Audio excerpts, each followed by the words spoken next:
This program is brought to you by UCKG.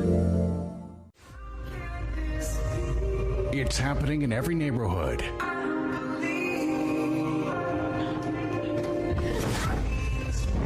the door! Who is it? Huh? This is why you really want to leave me. No, I didn't. Down every street. Sickness, addiction, and violence has been turning countless homes into crime scenes.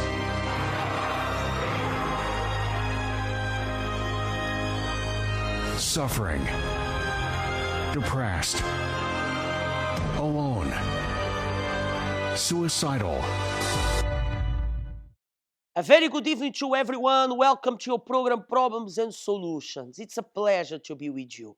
It's a pleasure because every time that we are here through this channel, the Optakanalen, is God giving you an opportunity and is God telling you through us, we are just an instrument, just telling you through us that there is hope for you.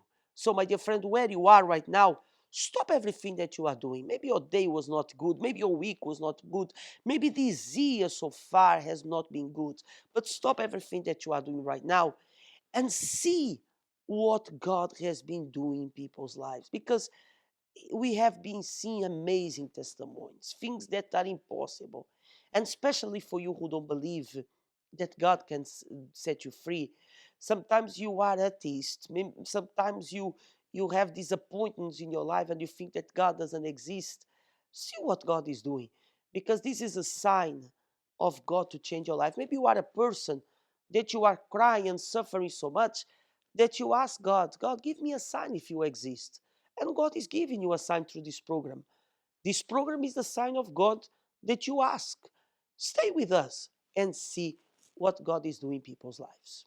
Worst moment of the partying lifestyle is we were at a birthday party. I believe at that point my drink was spiked. I got really sick. I felt very sick, very woozy. I was in a vulnerable position because I did not know any of the people that I was with aside from the friend that I had gone with. That's when I got into the realization that I need to change my lifestyle. I grew up in a very religious household. It was very strict upbringing. But still, no matter how many times we were praying, we would go through different routines of prayers, but there was really never any results that I saw, and it was just such a struggle no matter how much we prayed. This made me feel enclosed, so that is when, as soon as I went to uni, I had that freedom to do whatever it is that I wanted. So everything that my parents had restricted us from doing, I just thought, okay, this is it. This is my time to just go out and drink and party. And it was at that point that I started meeting the wrong friends. We would just go out clubbing. When we had like that different crowd of friends, they would always want us to either have men who would be able to buy us like drinks and clothes. So it was a competition. It was a real big competition between who would have more money, the latest phones, the latest clothes. And you found that it wasn't a genuine relationship with the friends. So if I found my friend had someone who would give her a better car, I would think, okay, I want to get better. I want to go up to maybe have a better phone.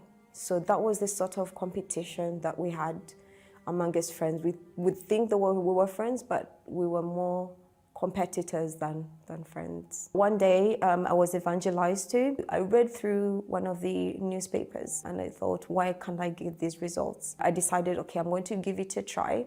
I went in there, spoke to one of the spiritual advisors. That's when he told me, okay, just keep coming, start a chain of prayer. As I started attending the services, just as the spiritual advisor had advised, I saw results in my family. I also saw changes in my finances because I was in a lot of debt. So my finances changed as well. So there were changes that were coming through according to the purposes that I was doing. The only problem came with the grudges. So because I had that partying lifestyle with all those different friends, I found I just had deep hatred, I would say, towards them, thinking I would not have put myself in that position. At no point did I think I was the problem as well, which I was. But it's only when they started speaking about forgiveness that I just thought, okay, I really need to forgive. It took me a long time after the baptism in water to receive the Holy Spirit, because I kept on anything small that would be done to me. I was just thinking, no, I'm not going to forgive them. It was minor, but the forgiveness really didn't come in. But in my spiritual life, I knew there was not much change that was going on, because I still had a lot of grudge. There was heaviness inside of me. I knew I did not have the Holy Spirit. Although I tried to convince myself I have the Holy Spirit, I knew I did not have it, because I had really bad outbursts of anger. So anyone would make me angry and I would just shout and yell. And I knew definitely that is not the fruit of the Holy Spirit. One Sunday we had also the Sunday of forgiveness. I still was not able to forgive. So I thought, okay, I really need to forgive and use my head and not my emotions, because I really always try to do it in my own strength and not the strength that the Holy Spirit gives. The pastor we were seeking the Holy Spirit. I poured out my all and I really sought the Holy Spirit at that time. And there was no emotion as such. There was just a strength that I knew that I did not have before. And I knew that the Holy Spirit, I had received the Holy Spirit at that time. I knew that I had received the strength that they talk about when they say you will receive the strength that only the Holy Spirit will give. And that's when I knew, I had the assurance that I had received the Holy Spirit. Today, I'm a completely different person. I have the desire to win souls, to speak to people about God and the difference that's made in my life. From the person that I was partying, having the wrong group of friends, now I really have the desire to win souls, to tell people about what God has done. There's peace, there's no more grudges. Forgiveness comes by using my head and not my emotions. And I have the privilege of passing this on to the CBC children as well. I just say, okay, this is an opportunity my Lord is giving me to get closer to Him, to refresh my mind, to renew the spirit that was given. Before I came to the church, I was empty. I lived in a bubble. I wasn't really happy. So when I say a bubble, I had a reality in my mind. I created something in my mind that didn't exist. I would hide myself in my bedroom, and then I would create scenarios, I would create stories, and I wanted to live that life. So I grew up very searching for happiness. I even ended up searching on Google, things to make me happy, things that would, that I thought I could finally find happiness from, but I couldn't find it. So obviously when I found the church, when someone invited me, that's when things started to change for me. So that I remember the very first time I came, I sat on one of those seats, I felt peace. And this peace I was looking for so long. And when I experienced that, I said, hold on, I want to come back. I want to keep coming next week as well. The joy that I have is, I always say it's unexplainable. The little feelings that you may have inside, little doubts, little thoughts, little things inside of you, just pour it out, like tell God, because that's what I do. Even if it's little, something small, and it's making me feel weird, I tell God these things, and God appreciates that because He's there for us. He's there as a friend. So yeah, today I'm very happy. I feel secure. I feel protected and at peace.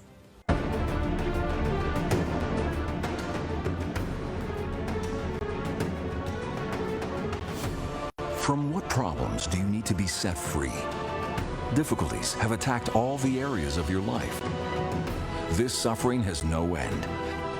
Debt, sickness, family problems, physical and verbal abuse in your marriage. It's time for you to make a decision to change this situation. And it's through your faith that all these problems will be resolved. The time is now for you to have a happy and fulfilled life. Take part of the gathering of faith and miracles. Sunday at a universal church near you. My dear viewer, you are not watching us by coincidence. No, you are not watching us by any coincidence. You are watching us because this is a sign of God to change your life. So wherever you are, regardless of your religions, of your background, of your problem, stop suffering. Stop suffering. God has the power to change your life. We have 10 Sundays to finish this year of 2022. 10 Sundays. You know, you can make these 10 Sundays your life. Your life can change completely in 10 Sundays. Do you know why? Because God created heaven and earth in 6 days. And on the 7th He rest. So if God created everything in 6 days, He cannot change your life in 10 weeks. Of course He can. But you need to do your part. Yes, you need to do your part. And your part is not just to sit down. Your part is not just, going out with friends, trying to refuge yourself in the addiction. This is not your part, because this is destroying you. This is destroying you. You see that every time that you try to find a refuge in addiction, in people, in place A, Y, you notice that the situation is getting worse. Because God is the refuge. God is the refuge. It's written, Jesus said, I am the way, the truth, and the life. He's the way. There is no other way. Is God the way? And this program is a sign for you to find that way. Sunday, we're going to be here. We are living the Sundays of the power for people who want to see a turning around of their lives. We have 10 Sundays, like I mentioned, to finish the year. If you want a transformation in your life, a totally change in your life, you are our guest to join us. Sunday, 11 o'clock. In Sweden, we have 2 places. We are here in Stockholm, in our capital, at 11 o'clock in the morning. The address is there below your screen. Birger Jarlsgatan 106. We are here close to the city center.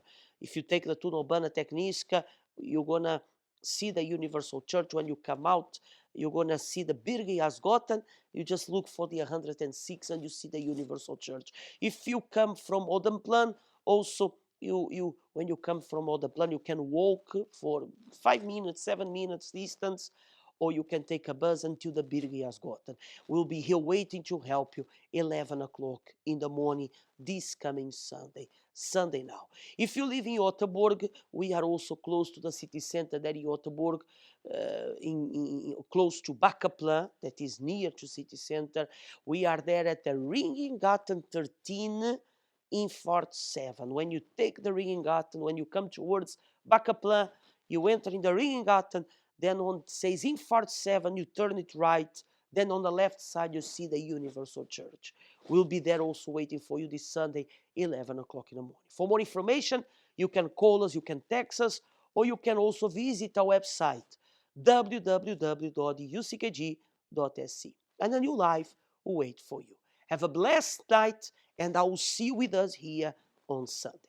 Have a good weekend.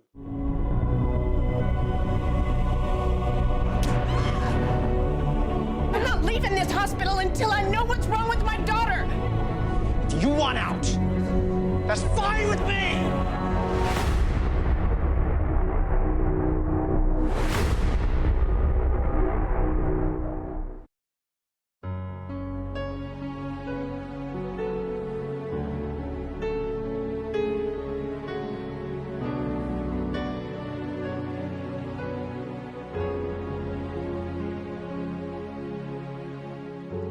I lift up my eyes to the mountains. Where does my help come from? My help comes from the Lord my God,